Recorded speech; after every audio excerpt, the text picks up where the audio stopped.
You have permission to exist in photographs. You deserve to be there. You deserve to have a kick-ass photograph. You deserve to be seen. That inner dialogue. Am I pretty enough? Am I fit enough? Am I good enough? Am I enough? With my photography, I want to pull that confidence that comes from being enough out. When they trust you, they hide nothing from you. That's when you get some beautiful, beautiful work. And when you try to orchestrate things or you try to control things too much, you're missing out on the magic.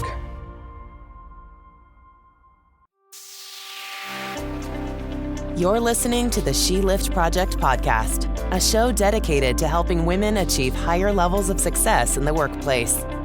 No matter where you are in your career, we want to help you grow.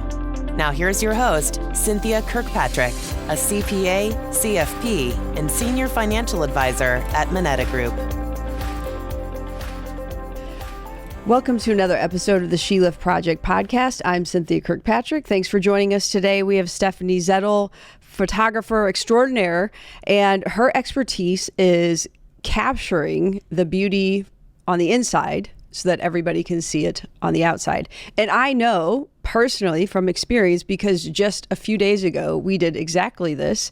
And so much of it was finding the beautiful light.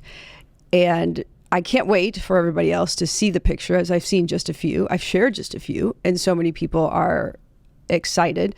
So thank you for joining us today. Thank you for having me. Some things I wrote down about not only our experience, but what I've seen you post is that laid back but very professional experience, which I can attest to.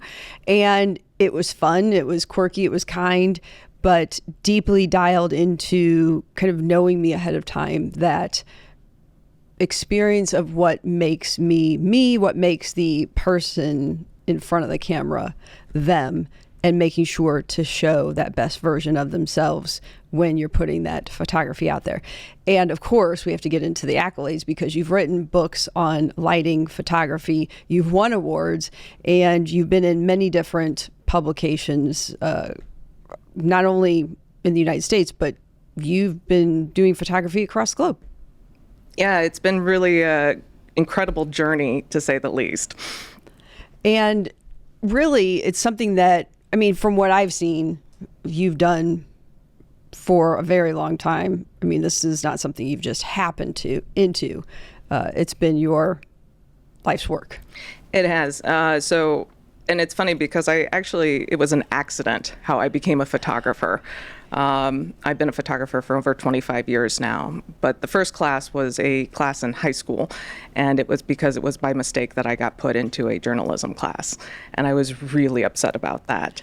And the teacher was like, well, what do you want to write about? I'm like, I don't want to write, I want to take photos. And he looked at me and he's like, do you know how to take photos? And I'm like, no, but I'll learn. And you have to remember that at that time, this was film. So there was no looking at the back of the camera on a digital camera. You had to know your settings. You had to be able to develop the film. You had to print it to be able to get that photo there. And I often think that I would love to tap into that hubris, that self-confidence that I had as a teenager going, no, but I'll learn. And within 9 weeks, I went from not knowing a thing about a camera to winning second place in a national high school competition. And I was like, wow, this is something I'm truly passionate about. Well, let's not just gloss over that, because like you said, today in 2026, we're used to like our phone, right? Mm-hmm. Just shoot and point and click. Now, I'm sure some teenagers out there would be like, okay, adjust it a little bit. No, that's not what I do. But, we went from like just the Polaroid shaking it kind of thing. And that was huge. But we're going back to moving dials, all the things that my husband says with these cameras that I never listened to, like moving all these different dials, having to focus. And again, you don't see the picture until you actually develop it. Exactly. And so you really had to know your skills at that point, or you had to learn them, so to speak. The interesting thing is that what I love about photography is it allows me to live in both sides of my brain, because it is scientific. You have the math, the science, the chemistry, physics involved in it. And then you also get to be creative, and you get to meet people, and you get to capture the emotion of things. And so for me, photography ended up, hitting all of those requirements of living a happy life for me. But something I don't want to gloss over or forget to come back to, because I think it's so important for everyone and for women, is that hubris to just say, well, I'll figure it out. Yeah. And a comment that you made was, I want to be able to go back and do that and capture that. Yeah. Like what was it about young high school Stephanie that just was like, meh, I'm going to do that. I don't want to write. I want to do photography. Exactly. I think there's a level of fearlessness that goes with it. I think sometimes as we get older, we try to conform to what we think the box should be. And as a teenager, you lived on the edge of the box, or at least I did. I wasn't a conformist. I didn't want to fit in, kind of thing. And so the idea of just trying something new and being insatiably curious. And I think that is what I'm really exploring as I get to my 40s, is just basically like, I am going to tap into, that fully commit to the curiosity and trying to figure things out in a way that no one else has, or in a way that I don't think people will put you in a box. And I don't want to live in that box. I want to live on the outside of the box. So do you think there was a point in time where you lost some of that and you're getting back to it, or you're just diving deeper into it than you have before? I think I definitely lost it at some point, because to be quite honest, as I was progressing in my career, I thought that I had to do certain things to be successful. And the truth be told is that actually our trip to Myanmar and our consequential move to Myanmar really changed things for me in many, many ways. Because in Myanmar, I grew up kind of a bit of as a perfectionist too, high achieving, good grades, those kind of things. And I thought to be successful, to be famous in the photography world, or to do really well, I had to be perfect. And the thing that I realized when we moved to Myanmar was that I'm not perfect, but I am enough. And so we spent 5 years in Myanmar. And through that time, I don't want to say that I found myself, because I think that's really, really cliche. But I can say that I felt that I saw my full potential. And so that I wasn't in that box anymore again. And so when we came back to the United States, it really allowed me to just really embrace all the curiosity, everything else, and to question everything, and to really see things for the way that I want to see them. That's such a mic drop. I am not perfect, but I am enough. Yes. And so many people, I think in general, especially women, fight through that. And I think with what you said, there's those decades where we really, really struggle with it. And it's probably in our 40s that we come back around and say, forget that. I'm going to come back to me, and sometimes we're finally learning who we actually really are. So that trip to moving to Myanmar, mm-hmm. What was that? Maybe even step back. Who says, what makes you say, I'm going to go to Myanmar? Yeah.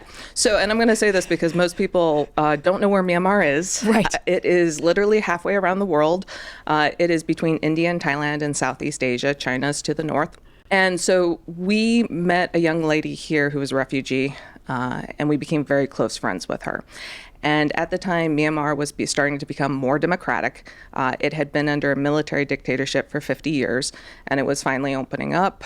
Westerners were going there.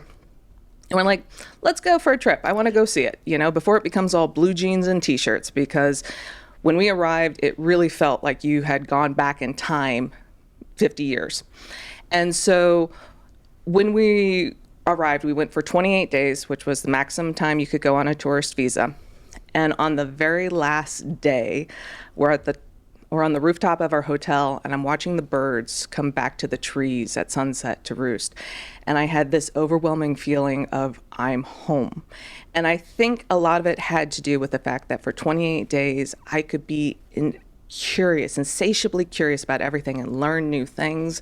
And I could ask questions and I didn't have to perform. I was truly just myself. And the fact is that, again, I don't speak Burmese perfectly, but I speak it well enough that people enjoy being around me, and so those are the lessons that you learn. Well, did you pick up Burmese there? Yes. So I had a tutor. So, and again, it's interesting because you work your way into things, and the Myanmar people are beautiful, hospitable, kind, generous people. Amazing. The country itself has problems, but the people are absolutely amazing. And they will invite you into their home. They will have a meal with you, and you just start learning and, again, being curious and learning to talk and learning the language and things like that. And it was absolutely beautiful. So we were fortunate because we had a friend there who was starting a small marketing company. So we went as the creative directors, and we worked with small to medium-sized businesses that were trying to reach the Western tourist. A lot of them were women-owned, so it was really exciting. But the funny thing is that as we were there, they'd be like, "Oh, this marketing stuff is good, but you know what? You're a native English speaker. Can you come teach my kid English?" So we ended up picking up a lot of English classes too.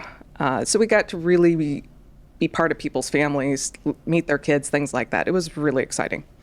In the we, that would be my husband Peter, and I. He's also a photographer. And we've had our business together for 23 years. And so when you said, okay, we've got to live here, was that a mutual, how did that conversation go?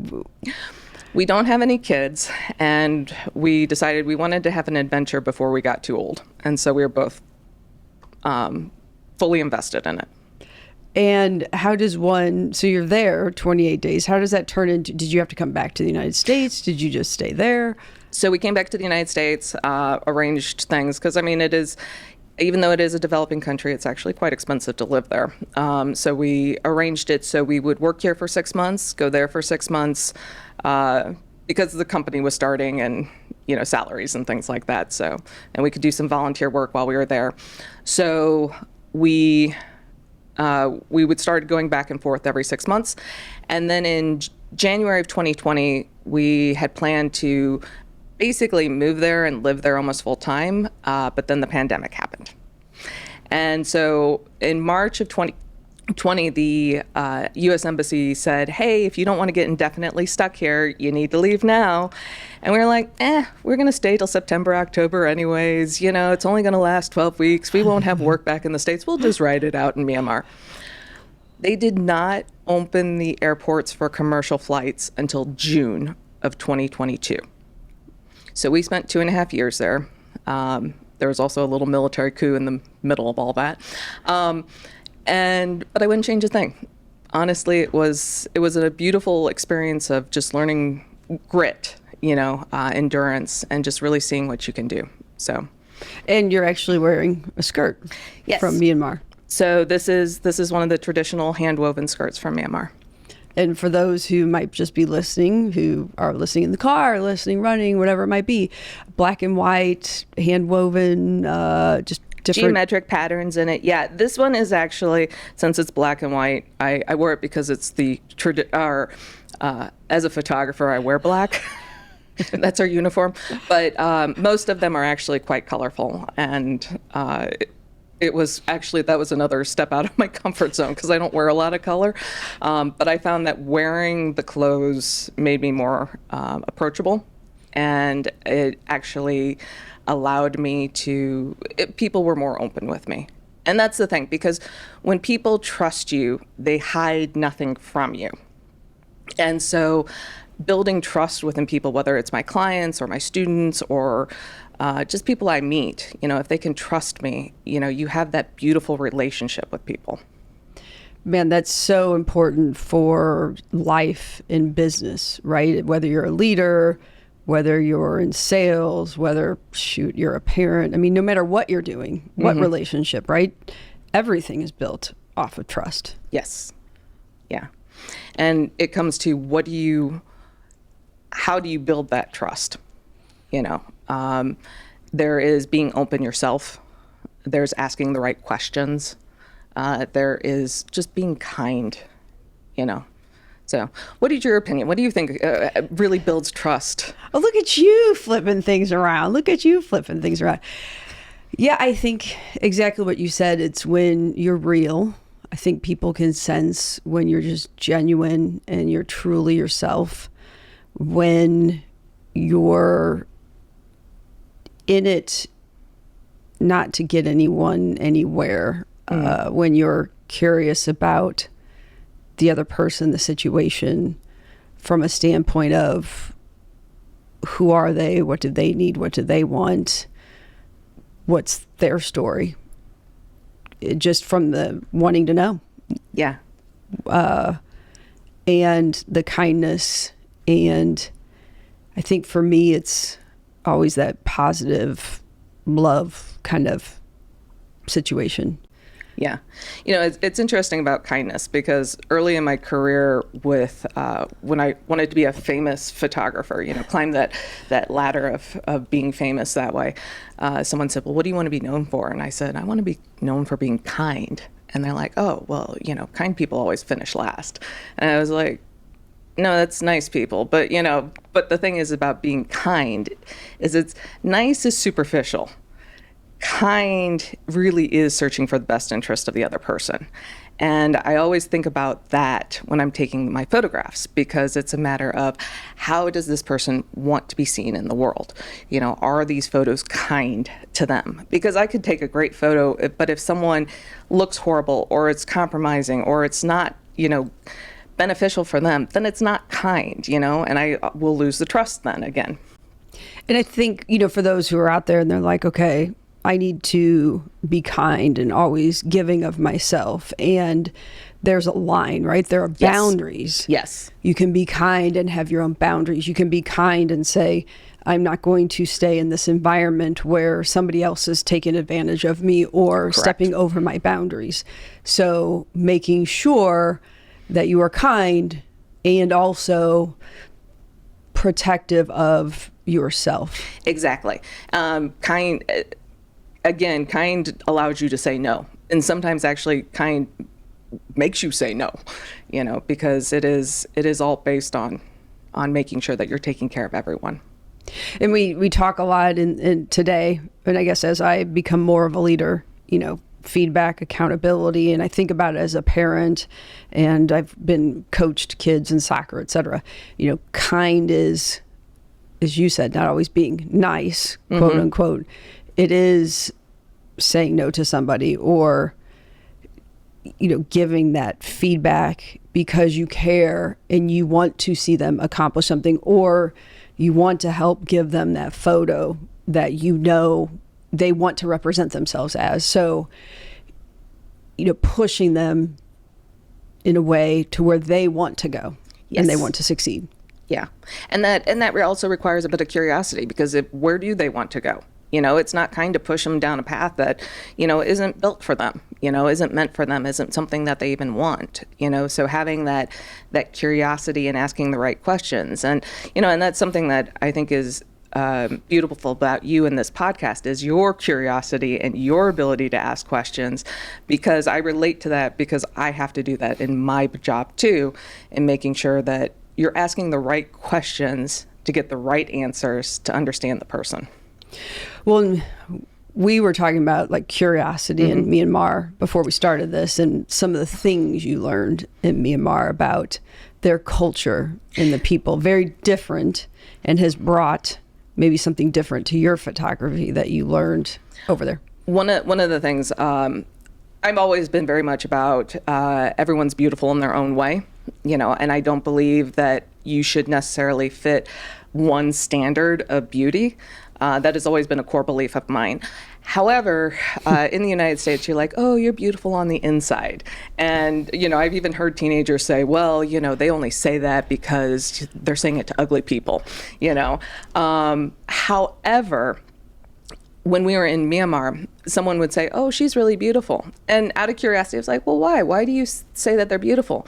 And they started listing off all their qualities. Well, she's kind and she's generous and she's smart and she takes care of people and she's a good friend.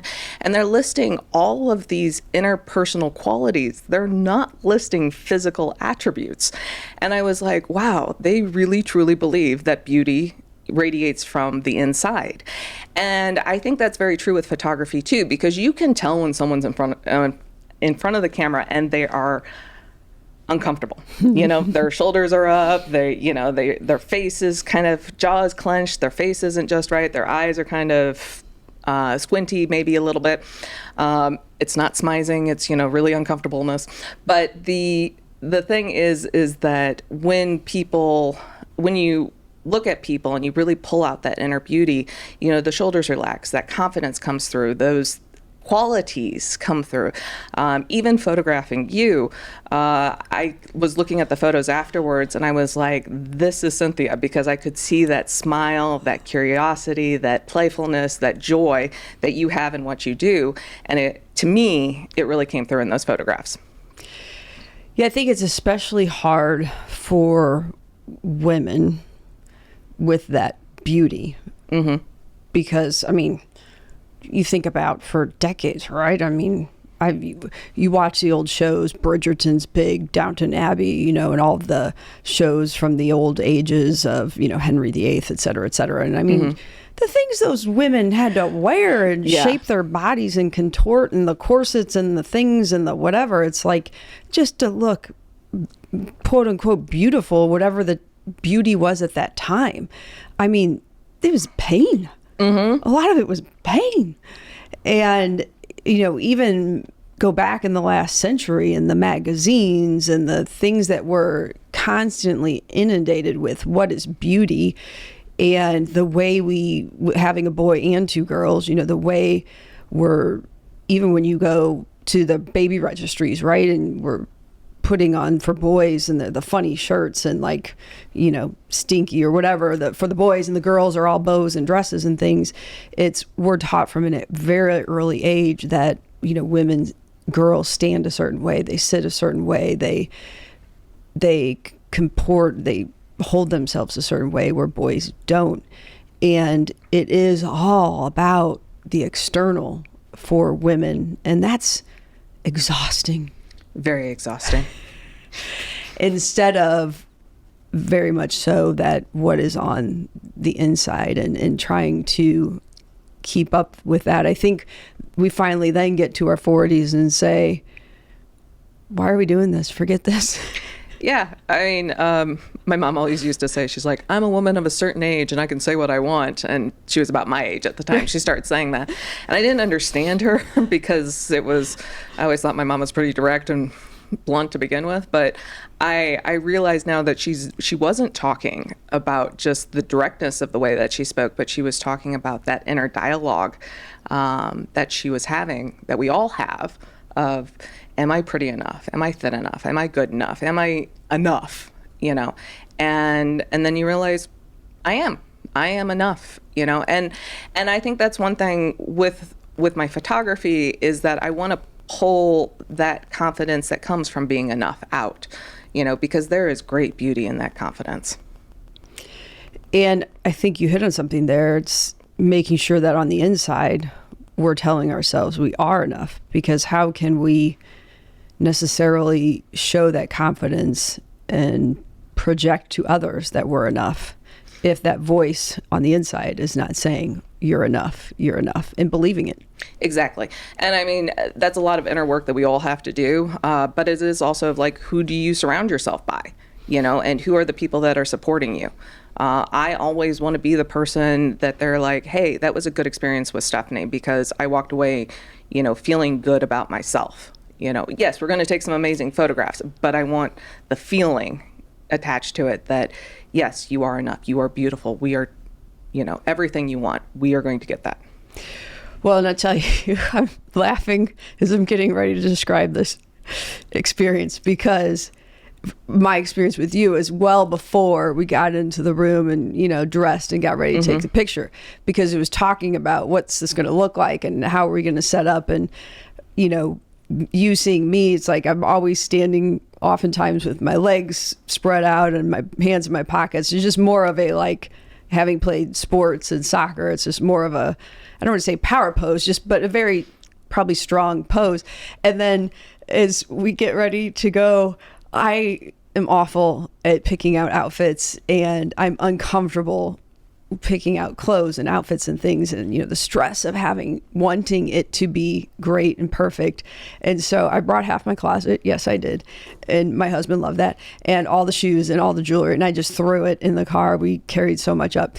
And you gracefully you're like, okay, well, let's pick this. I think this will look good on you. And like within, I don't know, what felt pretty quick to me, you were so, again, we'll say it again, graceful and kind to just say, like, you went through it with me, which that was just so stressful for me.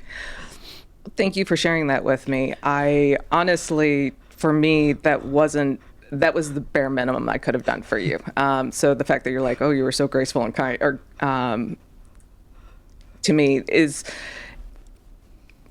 I hope that that's the bare minimum that I give to people, because honestly, if it makes you more comfortable, I see you, because I've met you, we've only met a few times. I feel like I know you much more now since I photographed you, but I have watched you, win awards. I've seen you at different conferences. We've talked before, things like that. So I've met you a few times. But what I see in you is I see this woman who is doing so many powerful things, and you have this light inside of you that shines so brightly, and the greatest thing is that you take this and you shine that light on other people and help raise up other women. And I think that that is one of the things that is in my mind that I wanted to make sure that I photographed you with. So being any level of kindness is just really mirroring what you do on a daily basis. Well, what I was going to say was, it was funny as we're walking outside, and I'm watching you look at the light, pay attention to the wind and all of that as we're walking different places, and then holding your hand up with the palm up, trying to find where the light is, how the light is going to hit the hand, so that basically that reflects kind of how it's going to hit the face. Yeah. So I always joke around about living in the pretty light, right? So let's go find the pretty light, because when you get in the pretty light, it hits your eyes, it lights things up, it looks amazing. So one of the things is walking around with my hand just to see how it hits my hand, so that I can put you directly into that spot. But truly, the idea is finding the pretty light that is most flattering for people. You're still working on some of the pictures. There's just this, and I hate getting my picture taken. I hate getting my picture taken. I hate my hair. I hate my makeup. I hate the way they look. Like, I just have always not enjoyed it. And doing this in front of the camera, like, I forget that I'm on camera. But there's this one, you sent us a few up in front. There's this one picture that actually, again, I wore this blue blazer today. I'm kind of leaning forward, but like, everything was perfect. Like, the lighting was perfect. The way you captured me kind of leaning forward, and just my face and my smile. And I actually liked my hair in that one. We're our own worst critic. We are. But you just really captured like everything. I felt everything about me. My husband says the same thing. So it just feels good to finally, like, to see a picture and be like, I really love that one. Like, that really is me. That's awesome. Thank you for sharing that with me. That's, I'm an artist at true and true to heart, and we wear our hearts on our sleeve. And so, I mean, we don't want to be too much like, okay, I need some positive reinforcement here. But it's true. Like, we do, to get that kind of feedback means a lot. And to me, succeeding, not only getting a photograph that I love, but that my client loves is, that's, yes, I have to get paid. I have to get money for this, but that really is the true reward for what I'm doing. Well, and don't we all want that with what we do? I mean, I was talking to my mom the other day about, doing different things. And she's like, well, if you really like what you do, I'm like, man, I love what I do. And I think I finally, for whatever reason, I was like, and I'm really good at it. It's great. Again, you have to get paid for what you do, but it's great when a person comes back and says, like, I couldn't do this without you, or thank you so much. Like, no one's ever been able to do that for me, et cetera. And yeah, we all want that. Yes. And I think it's interesting because you can be good at something, you can get paid well for something, and you can love to do it. And sometimes it's like, okay, you're good at this and you can get good money for it, but you don't love doing it, right? It doesn't set your soul on fire. It's not that spark within you. And sometimes that thing that you really love doing is, you're never going to get paid for it, and that's okay. There are certain things in life, not everything has to be related to money. But since we do have to have a job, it is kind of nice to have something that you're good at, you like doing, and, get paid for it. And I think for some, it could be trying to figure out what is it underlying that you really like about that thing. Very true. And then how do you find something that's similar that you can get paid for? So like for me, I love helping people. Mm-hmm. And I've always loved like puzzles and the financial accounting math side of things. So I found something that I can truly help people, and it's in that whole realm. So I think for others, it's what do you love? So for you, it sounds like that's the creative and math side, and then helping people truly come alive. Yeah, I truly like working with people. A lot of people are like, well, what do you do for photography? I'm like, oh, I photograph people. And they're like, oh, some people just do landscapes or food or still lifes kind of thing. And I'm like, no, I really love working with people. And so that's one of the great things that I get to do. So we have that. And then the creativity and the curiosity side of things. When I was a photojournalist to begin with, and I loved it because I learned something new. Photography was my passport to the world. I was always seeing something new and different every day. So things like that have really given me a career I love. And thinking about some of the transformations you've seen, because I've shared my story, but that's a little bit more selfish of sharing my story. I have to imagine I'm not the only one, and maybe there's some other ones where, there's things or people that stand out where you've just either seen somebody hesitant or, again, you've just seen some sort of transformation. So I like to work with leaders and executives and business owners. And a lot of the women that I work with are very multifaceted. So they're leading a business, they got podcasts, they're writing books, they're speaking engagements, all of these things.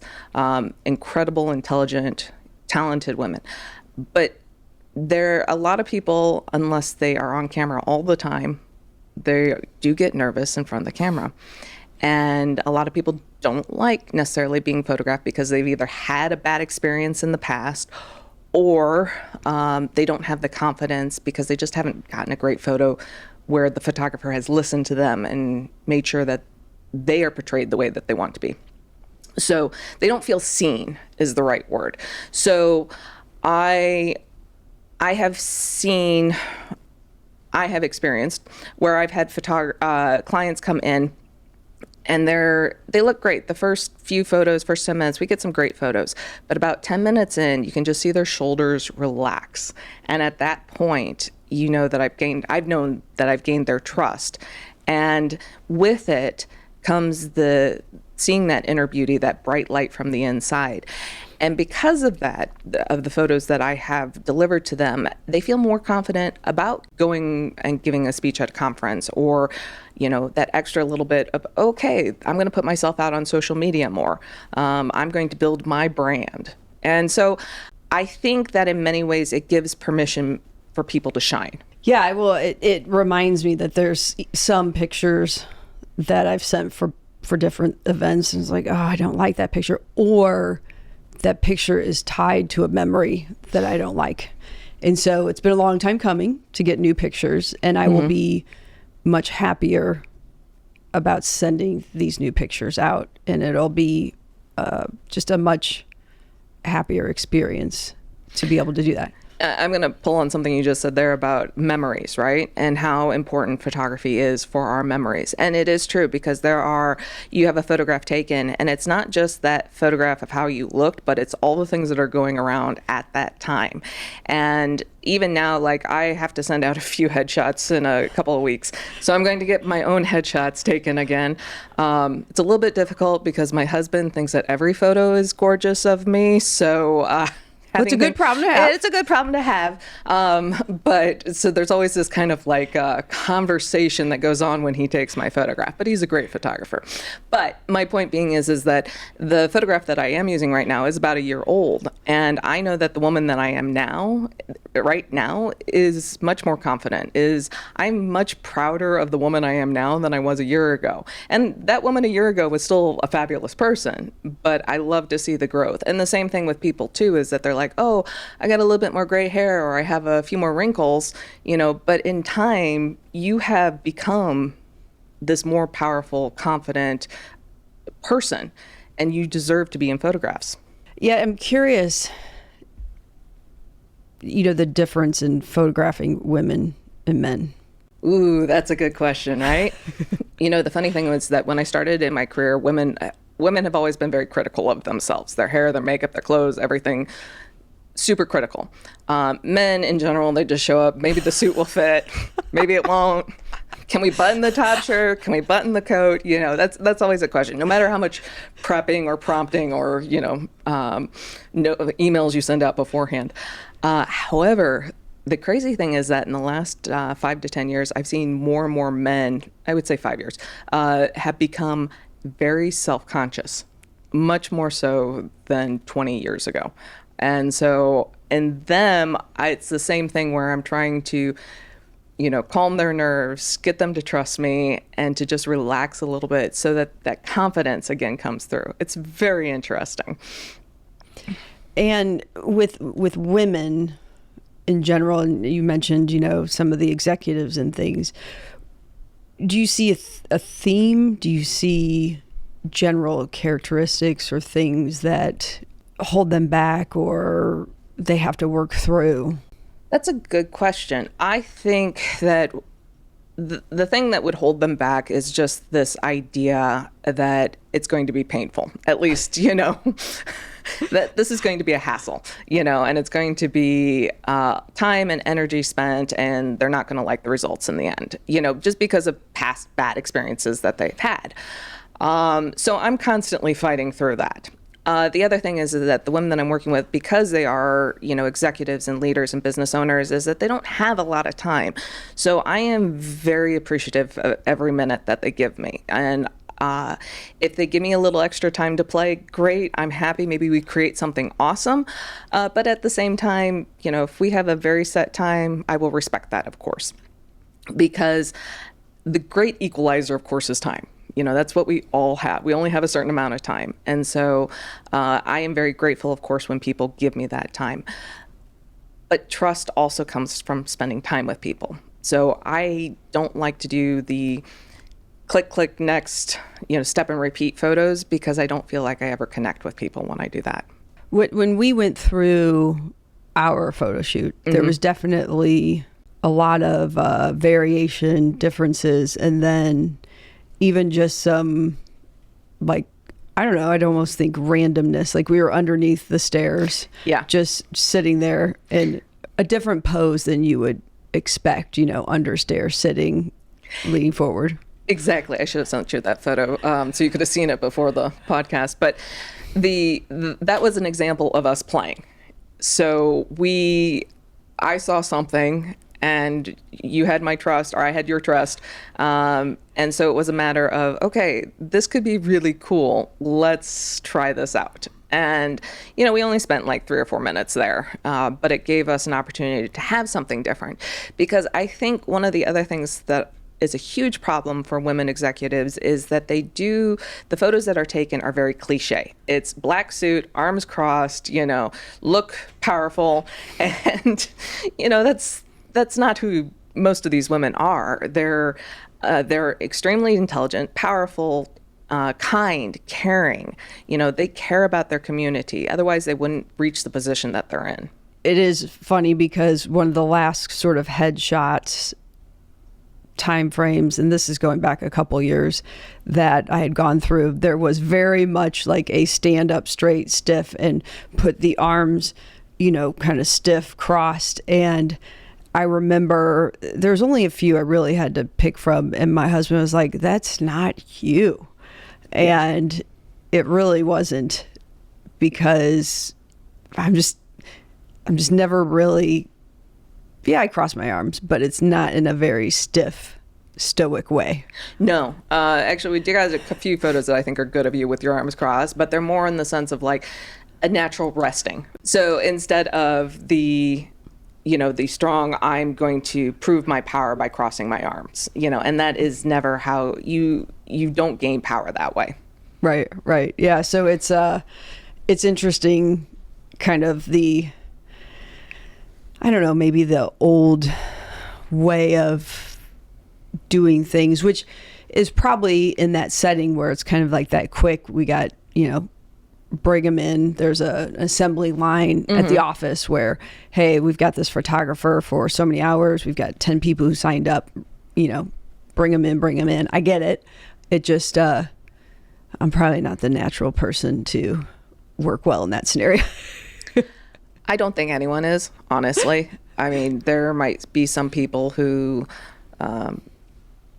just happen to get lucky with that. But in general, I don't think anyone particularly loves, unless they so hate photography so much and they only want to have like 3 seconds in front of the camera. But in general, I think most people benefit from having that, someone who takes an interest in them. And I think that's probably a great point, right? Like, okay, I could take the headshots from work in a situation like that. I could, be at my house, have a family member take a quick picture with the phone or whatever. I think, though, we talk about the worth of actually having real pictures taken. Maybe bring this together with some of the things that you said before, that this really is a projection of you, professionalism, opportunities, and all the different facets of probably who you are as a professional, that it is really worth investing in you and your profession. I 100% agree with everything that you said, and I'm going to add to it and say it also adds to your legacy. And I think this is the one thing that the difference between men and women here is that women don't think about their legacy the same way that men do. And you find this, as we talked about being women in our 40s. Women in their 40s start to disappear from photographs because they think that they're not young enough, thin enough, pretty enough as they were when they were, teenagers, early 20s. But the truth is that when you are in your 40s, you are leading a company, you've had children, you have a family, you're doing things in your community, you're becoming that pillar of the community. You are the wise person that people are coming to for answers. This is when you should be photographed, because you are extremely valuable to your family, to your community. And having those photos that represent you now is going to be a beautiful gift that you're going to give to to the next generation. I hadn't really thought about it that way, and it's an interesting way to put that. I think so many of us are busy and probably don't reflect upon ourselves like that. No, I mean, legacy isn't something that's not like in the forethought of anyone, really. But we are creating our legacy now. It's not something that's made in the future. Everything we do now is adding to our legacy. And I think we often think, well, there's so much more to do. There's so much more. I'm like, I have so much more to learn, and I'm not there yet, and I haven't fully achieved yet. At the same time, I'm going to all these events, and I see women, my age, older, that are on these panels and giving advice. I went to the St. Louis Business Journal's Mentoring Monday, and there's people sitting in front of me, and I'm giving advice. I'm like, oh, holy crap, I know something. And I think if many of us really sat down and thought about it, we're leading people, we're giving advice, we're seeing, if it's not us, it's many of us on these panels giving advice. Like, that's us now. So why should you have a corporate mugshot, you know? Or why should you have a cell phone photo? I mean, why not have something that people, because again, photos, memories are attached to photos. And so when they see those photos of you in that time, they're gonna be like, yes, Cynthia helped mentored me. You know, Beth helped me do this. You know, I remember this speech that Jan gave. You know, I mean, those are the things that people are going to connect with those images. And, you know, I'm like, should I say this word? But I'm just going to say it. Like, again, as I think about that one, and I'm sure there's going to be a million more, but I think about that one blue picture because I'm just like, I love that so much. Like, why not have like a kick-ass picture that you're just so proud of that, you know, again, I'm going to be close to 50 soonish in like a year plus. Why not have a picture where you're like, I actually look good there and like you're proud of, even though you're getting, you know, closest to 50. What's wrong with being close to 50? But you know, most people are like, oh, like you said, like, I don't want to be in those pictures. I'm getting too old. Like, but then I'm like, you know what? That is a pretty kick-ass picture. I'm kind of proud of it. Exactly. You know, if nothing else, I want to give, you know, from this podcast, is if someone's listening to me right now, I want to give permission to people to exist in photographs. You have permission to exist in photographs. You deserve to be there. You deserve to have a kick-ass photograph. You know, you deserve to be seen, you know, and that's the thing. I want to create a safe environment where people can show their true selves and be seen. And I think for women, it's a reminder that you're investing often. You're investing in so many other people, whether it's kids, family, people at work, that the permission to invest in yourself. Yeah, exactly. It's interesting because many times it's the mom who will take photos of the kids and they don't end up in photographs with their kids. And, you know, I'm more of I'm a portrait photographer, so I enjoy photographing people. And it's very much about adding to their legacy. So maybe I do take some family photos.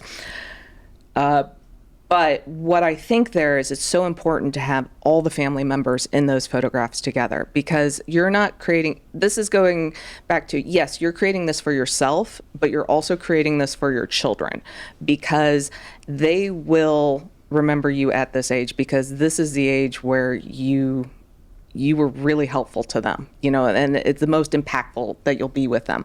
So, actually, if I can go on a little story here, about our legacy and just things.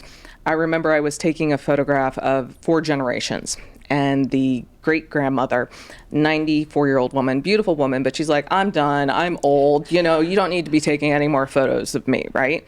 And then there was her daughter, her granddaughters, and her great-granddaughter, who was 2. And I went up to her and I said, Auntie, because she was a Indian client of mine, and I was like, Auntie, you're beautiful, and we took very many beautiful photos of you, but this photograph isn't for you.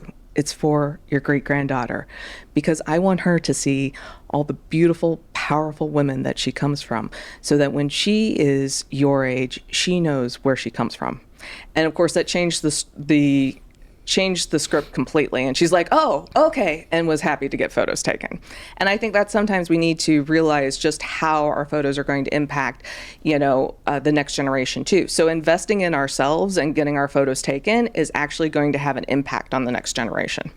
It's interesting because just this weekend, my 16-year-old, almost 17-year-old was like, I can't imagine you like being my age. I can't imagine you having parents. I can't imagine. And so capturing those things, I think it does help connect the dots for them and or the future, like showing all the different parts of you that often they may just see you as mom. Yeah, exactly. That too, because that is one story that I hear from a lot of women. I was like, I'm not just mom to these kids, you know, I have a job that I am doing XYZ at, and just the charity side of things. You know, and that leads to an interesting story also. I have recently become the caretaker of my family's archives. So that means that I have all the photographs and they go back generations. And as I was going through these photographs, I found a photograph of my great-great-grandmother, and she and her first husband were long-distance race car drivers. So they were part of the gumbo races that went through Kansas and Nebraska, long-distance ones. And it's interesting because these races were not only to show how powerful the cars were, but also to lobby for better infrastructure for automobiles. So there's this photograph of her sitting in the car. She wasn't along just for the ride. I mean, she was a participant in this. And, it's at the starting mark. And I never knew the story. She never knew the story about her. She was just this painting on the wall from most of my childhood. And now that I'm looking through these photographs and gratefully, thankfully, my uncle is still alive to tell me these stories, I realize, wow, maybe a bit of her adventureness and a bit of her grit got passed down to me, and then I'm halfway around the world in Myanmar. Yeah, my dad passed away about 1.5 years ago, and there was a few of those stories that I wish I'd gotten more from him before he passed away, but several of those that I had not known. And while they were verbal from family members, those pictures, even from way back when, they came alive, didn't they? Yeah, on the farm and different things of like, okay, like he really roughed it. And it's different when I can see him in a different light because of all that. Yeah, and that's again points out the importance of printing your photographs. Even if take the photo with your cell phone, share it on social media, but print off the important ones because those can be found someday. We're in such a fast-paced world. We think about everything on the computer, everything on our phone. Think about AI and where that's going to go. Mm-hmm. Yet it's that human connection and that what's in the heart that is so important. Truly. I think AI has its place, definitely. I enjoy it for retouching stray hairs.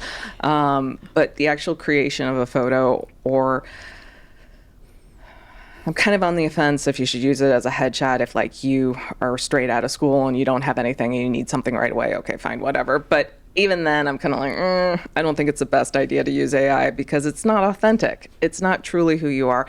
And even though it can look like you, I think in many ways it lacks the soul that a real photograph has, first of all. And then, but mostly it's because it lacks the memory because it was just created out of thin air. It's a dream. It's not reality. It has no memory attached to it. And that's the power of a real photograph, is that there's a memory attached to it.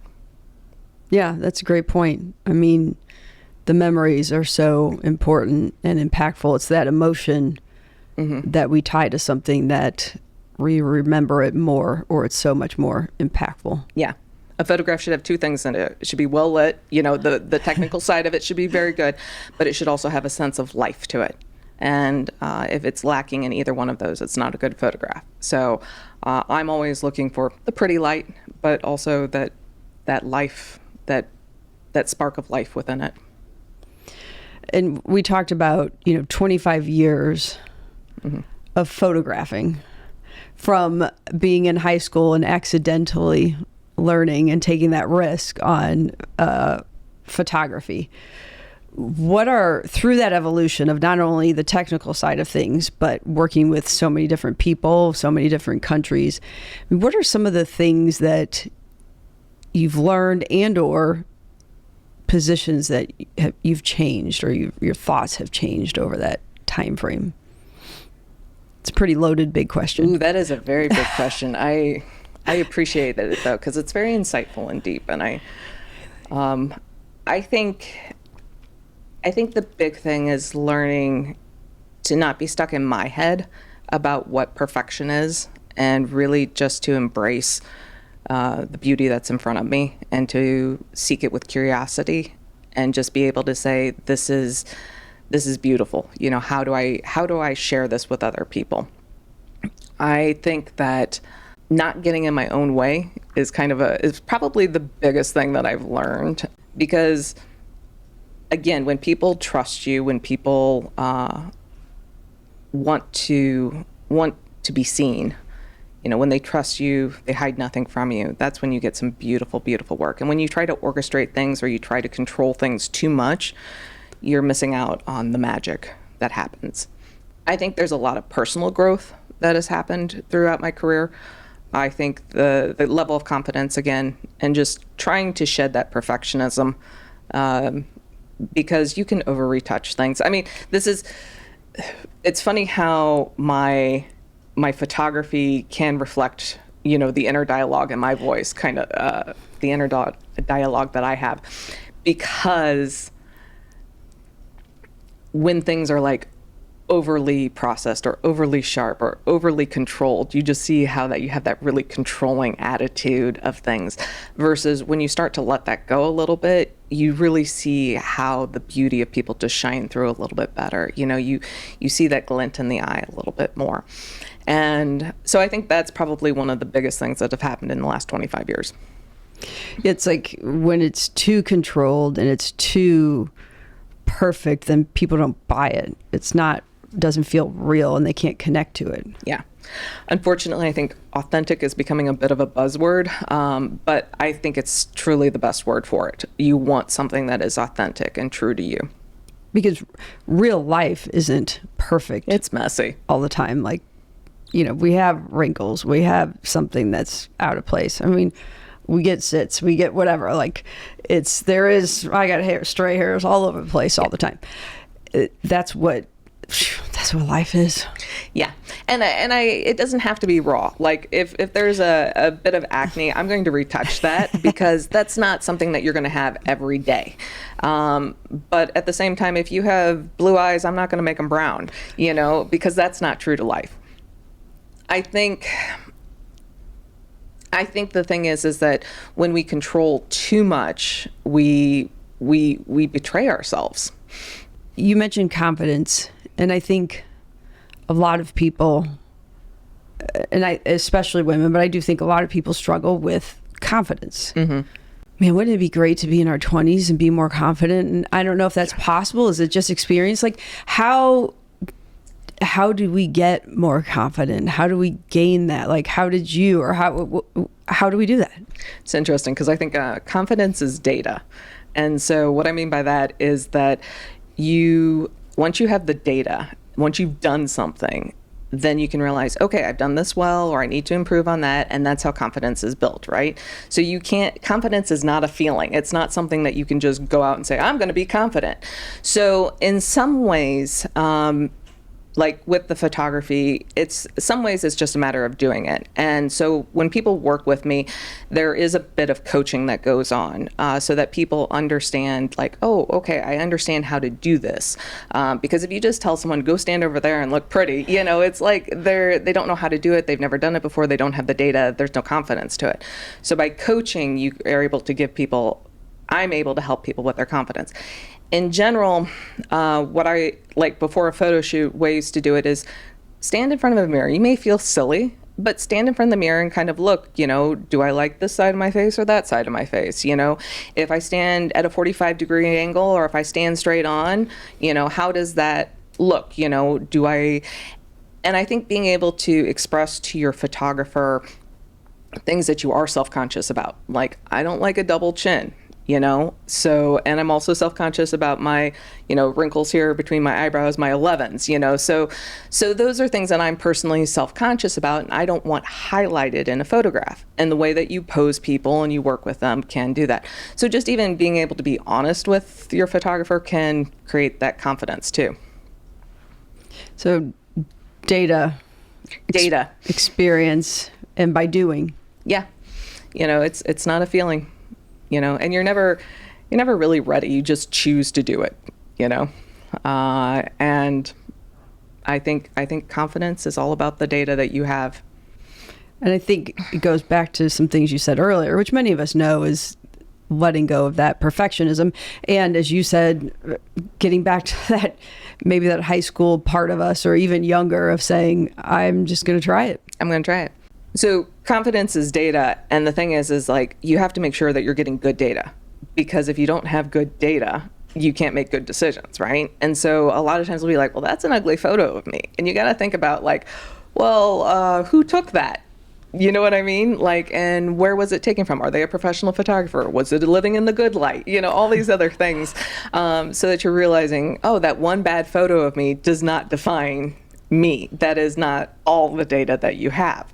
And so I think that goes back to when I was in high school. You know, I just constantly was taking photographs, not of myself, but of other people. And so you see that growth happening. And the same thing with the photography side of things. Get in front of the camera. Yeah, there are going to be some horrible ones, but there's going to be a lot more good ones the more that you have, the bigger sample that you have there of this data. And confidence in general, as a 46-year-old, I think it has to go with this belief, just really this radical self-love of I am worthy to be here. I am enough. You know, I have value and I deserve to exist.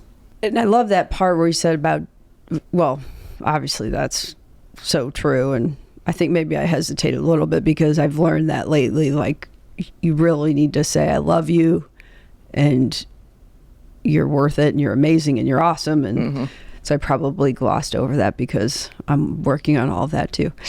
Aren't we all? Yeah.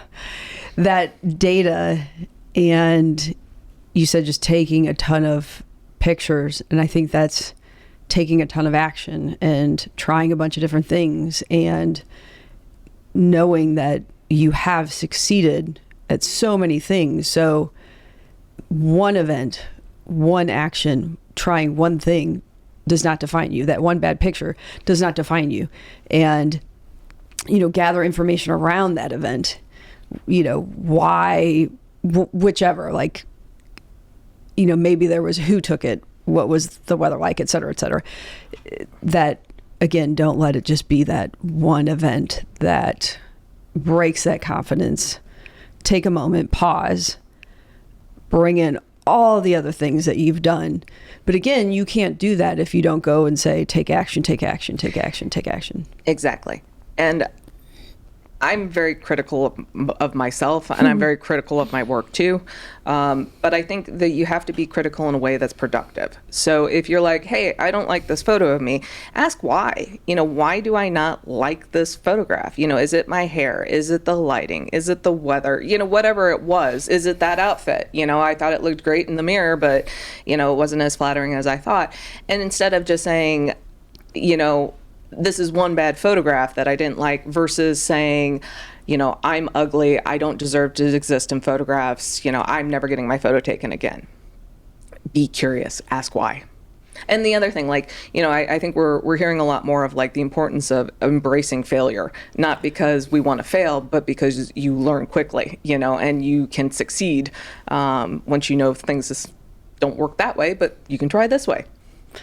Yeah, and I hear that a lot lately, and I heard that last Friday, actually, before our shoot at a luncheon, and I just thought, I don't know why, failure, the word failure just sounds negative to me, and I can't get over it. Maybe it's my age, I'm not sure. I just think experience, like if we could just change the word to experience. I like that. You know, it's just an experience. Like, what did we learn from it? In some experiences, we still learn. It was a success. In some experiences, it wasn't what we planned, but it was an experience to learn from. And so that might just be a me thing, because anytime I hear the word failure, it just still gives me this tinge of negativity. Oh, I agree with you. I think that that's a beautiful way to express it, because honestly, experience, we're only here for a short time, right? So, I mean, it's like we should experience everything we can. The world is an amazing place. It's so beautiful. It's so complicated, you know, and have those experiences. And if you don't view them as failures, but just as experiences, think of how rich your life will be. It's data. You're getting data input. Exactly. Ooh, I'm talking your language now, aren't I? So when you think of, I know you have 25 years of taking photos. What are some of your favorite ones? My absolute favorite was actually taken in Myanmar, and I had to go to, most of the clothes are actually tailor-made there, but I specifically had to go to a tailor to have mine done because they're about half my size. They're very short, small, petite people.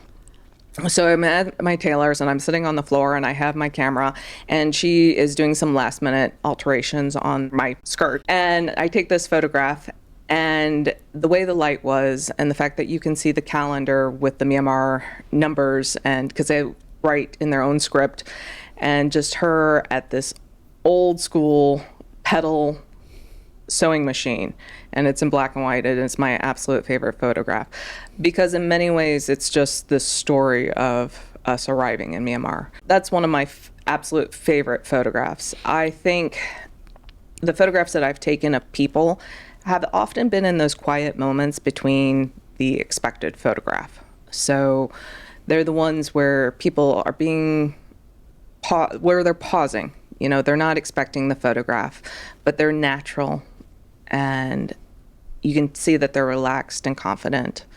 And those are the ones that really make me feel like I'm making a difference with my photographs.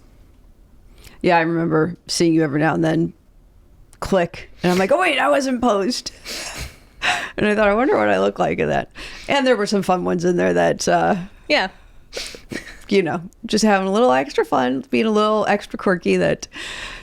Well, I have to say, when JJ really takes his DJ job responsibility seriously and gets some really good beats going, you know, you definitely have some good dance moves. Yeah, you only saw just a little bit of our quirkiness together. We tried to keep you from seeing the worst of what we could do. No, you know, it's funny because I was a wedding photographer for a while there, and I have watched couples for a very, very long time. Actually, that's what I do I observe people. I look how people interact with each other, and that's the one thing that I like about the two of you. One, because JJ just hypes you up. It's beautiful. But the two of you are just kind of goofy together, which is awesome. Like, I mean, you make such a great team. Yeah.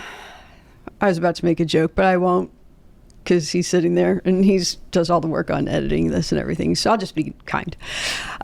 He does have good DJ skills, though. He does. He does. He gets some interesting song choices out there, which we both like. Mm-hmm. Well, and coming back to those pictures, I mean, who are the ideal people you work with? Generally, right now, I'm enjoying working with leaders, executives. I like to call myself the storyteller for the C-suite, but also people who are beginning their career in the sense that aspirational, that they will be in the C-suite, because sometimes it's that messy middle that really does need to be documented, just to really show how far you're going to go. But I love working with women who are leaders within their company that really want to make sure that their personal brand, that their personality comes through in their photographs, so they don't get that corporate mugshot that just looks stiff and uncomfortable. And yeah, that looks like them, and it's a nice photo, but does it really tell you anything about them? Yeah, and I know I've seen many different women post on LinkedIn, and the experiences and the different photos, both some of the just fun shots and then the other shots. So certainly I know at least you can look on LinkedIn and see a lot of that work. And then where are some of the other places that they can look to find you if they're interested in working with you? You can check out my website, which is zettlphoto.com, Zettl. There's only one E in it. And then also on Instagram at zettlphoto. And track on LinkedIn. I'll also have some updated photos out there. You can check out the ones that I'll have out there, and JJ will have his new ones. I think he already put one out there, and you can see us having fun. Thank you for coming on today. It wasn't that bad. It was fabulous, you know, to be on the other side of the camera, you know. No, I very much had a great time. Thank you very much. Yeah, I loved hearing about your story and your travels, and it's so interesting to hear how you got into this and just took a shot, and hearing more about, you know, again, just showing people as themselves and bringing that out, and both the inside coming out to the outside, and thinking about that from life, leadership, and just being real. So thank you, Stephanie. Thank you. This concludes another episode of the She Lift Project podcast. To hear more episodes of the show, subscribe wherever you get your podcasts. And to learn more about our mission of helping women reach higher levels of success, visit SheLiftProject.com and sign up to receive the latest news, ebooks, videos, and more.